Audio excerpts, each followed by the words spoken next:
Hello, welcome to the Learn Live Music podcast. My guest today is Josh Rumble. How's it going, Josh? I'm all right. How are you?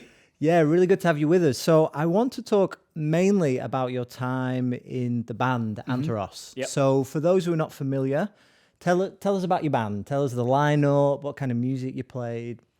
So I'm from a band called Anteros, four-piece, singer, guitarist, bassist, myself, and drummer. We have been making music up to 2019, just before the pandemic, and we sort of decided that we were going to have a break, which sort of happened at the right time, I guess, for us. We, I guess, play what we called a bit of dream pop, which was kind of our own genre, really, that we sort of decided upon. But we took a lot of inspiration from artists like Blondie and Arcade Fire, those types of artists, in terms of the indie electronica kind of side of things. So yeah, that's Anteros world in a nutshell. Very cool. Well, I want to start at the end almost of the last thing you were active with at Anteros, which you were actually involved in a Hollywood movie. Yes. So how the heck did that come about? So we were together as a band, and we got an email through from our management saying that they had been contacted about a request to use a song. We got a lot of sync requests for various things. It's quite a common thing to get. But this one kind of had a bit of a twist to it, whereby it wasn't just a request for the song, it was a request for us as well. And that request came from the director for the Eurovision film starring Will Ferrell. And we were kind of a bit taken aback by it, because it was such a strange and unique opportunity that doesn't really happen to a lot of bands. And what had happened is that they had found our music online and got in touch being like, do you want to be a part of the film? So naturally we were like, well, yes, this would be an amazing thing to be a part of, because it's so uncommon, and especially for an indie band to be involved in sort of a Hollywood film. It was quite an incredible thing to be asked to be a part of. So you guys were actually, you star in the film. Yep. As well as providing record. Yeah, just give us a bit of context for that, guy. Yeah, so we play Finland in the Right. in the film. Are any of you Finnish? No, which is quite funny. There was actually one of the background artists on set was Finnish, and she kept asking us if we were Finnish, and we were like, no. She was speaking to us in Finnish, and we were like, we don't know what you're saying, sorry. So we played Finland. We performed one of our songs, Full Moon, which was quite a privilege to be asked to perform one of our own songs in the style of one of the music videos, which was kind of what got them onto us stylistically. And it was a whole arena-sized production, which, given Eurovision, was very, very, very exciting to be a part of, but also probably the biggest stage production that we had ever had. And that was quite something. Yeah, very, very cool. So you're saying that came about, they saw one of your music videos. Like, when you were putting that music video together, were you particularly proud of it? Was it a director's vision that, really sold the video and got it out there? What do you think it was about that, and what was sort of your journey with that song and that video? Yeah, we had a series of music videos that we shot in the desert in Morocco over a period of a few days in the middle of summer, which I don't advise. But it was kind of the music videos were all for the campaign for the album, and they all follow a narrative. So it was effectively 3 music videos that kind of told the same story, which culminated in the final video, which was the one that they saw, which ironically was the one that was just a performance video. It wasn't really a narrative video at all.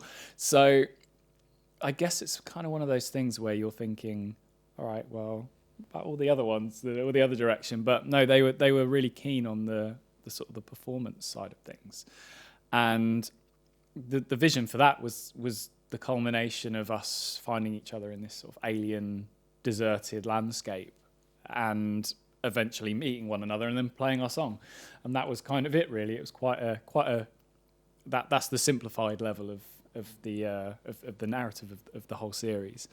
But yeah, that was the one for that video. So it was kind of nice that they were like, oh, we like the performance, so we want that to be a part of the film.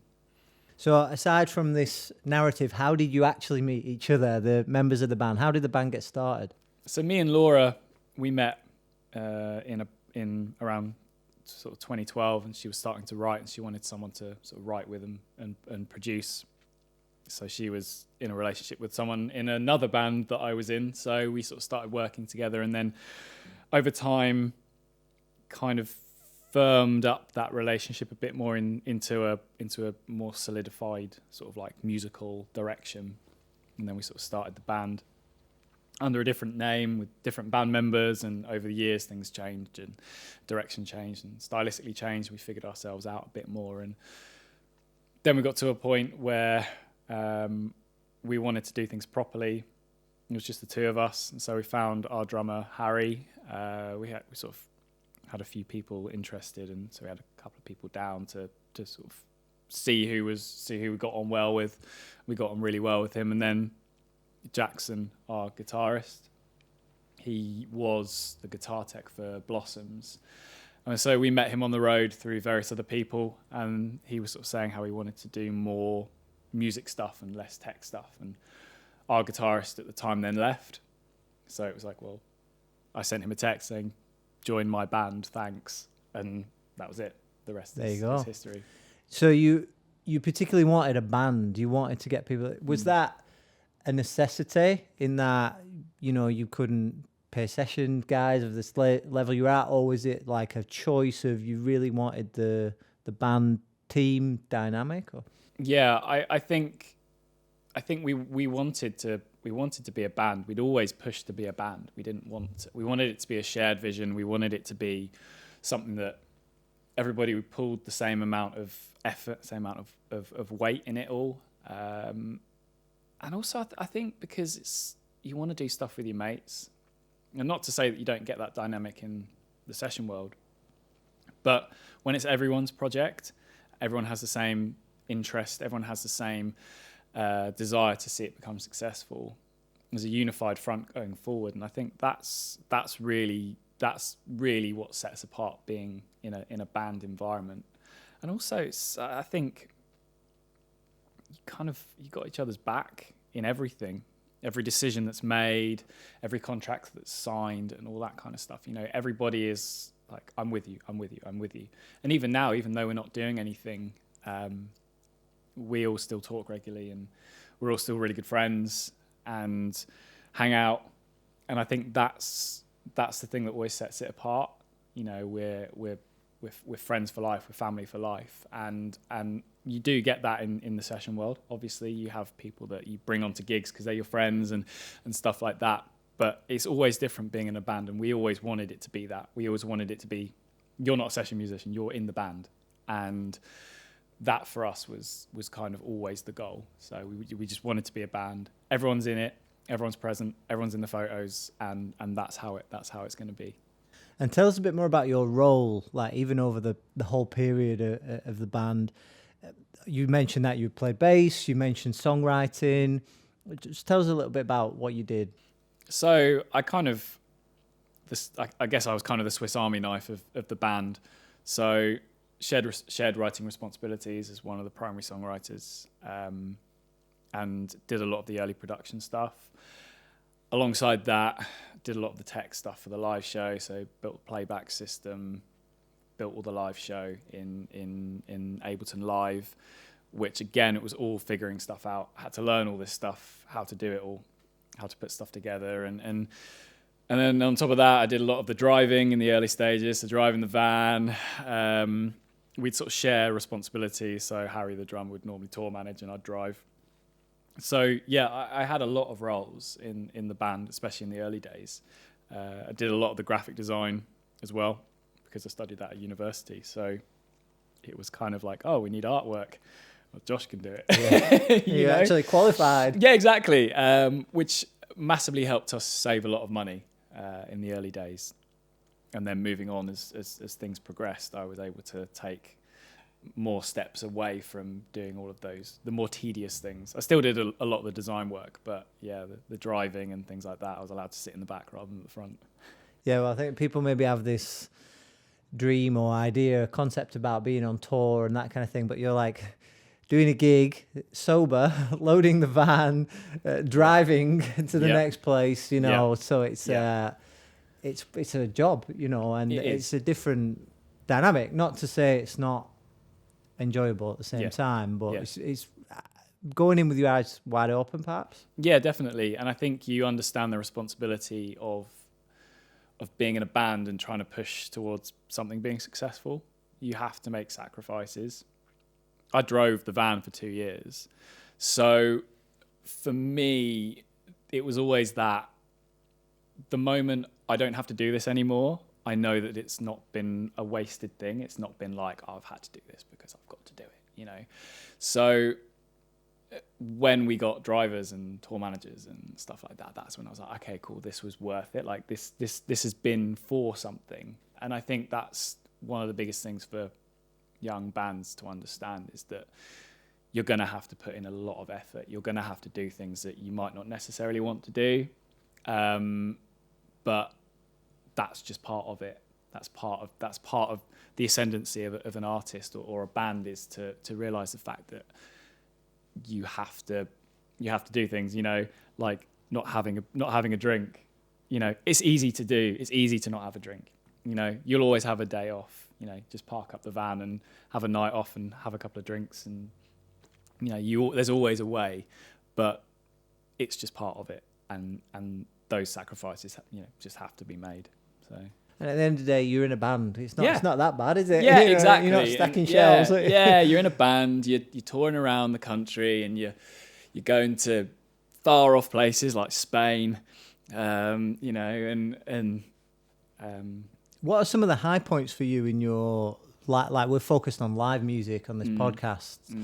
What are some of maybe the festivals you did, or like certain venues that you really remember? Yeah, festival-wise, it was always, if we did a big stage, like a main stage, especially in the early days, like we did the other stage at Glastonbury, and that was a huge highlight, huge career highlight, really, in general.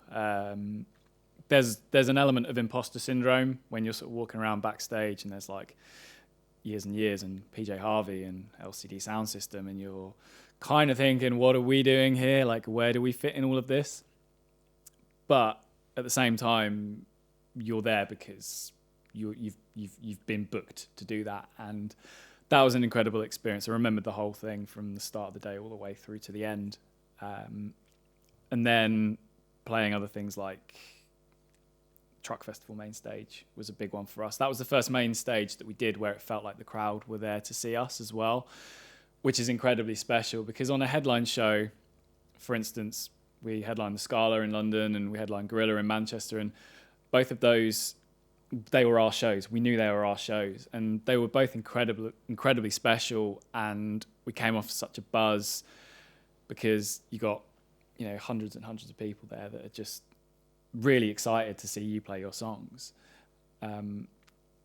They're two very different emotions, especially at a festival where you don't expect to have your people there. But those are definite highlights for me, if I can think about a few from both camps. But there's a whole lot. I mean, you could spend hours and hours talking about, you know, gig highlights, like playing at South by in Austin. That was, you know, a big one, doing you know, the Radio 1 stage, and stuff like that is really, really, really fond in my memories from doing band stuff. That's very cool.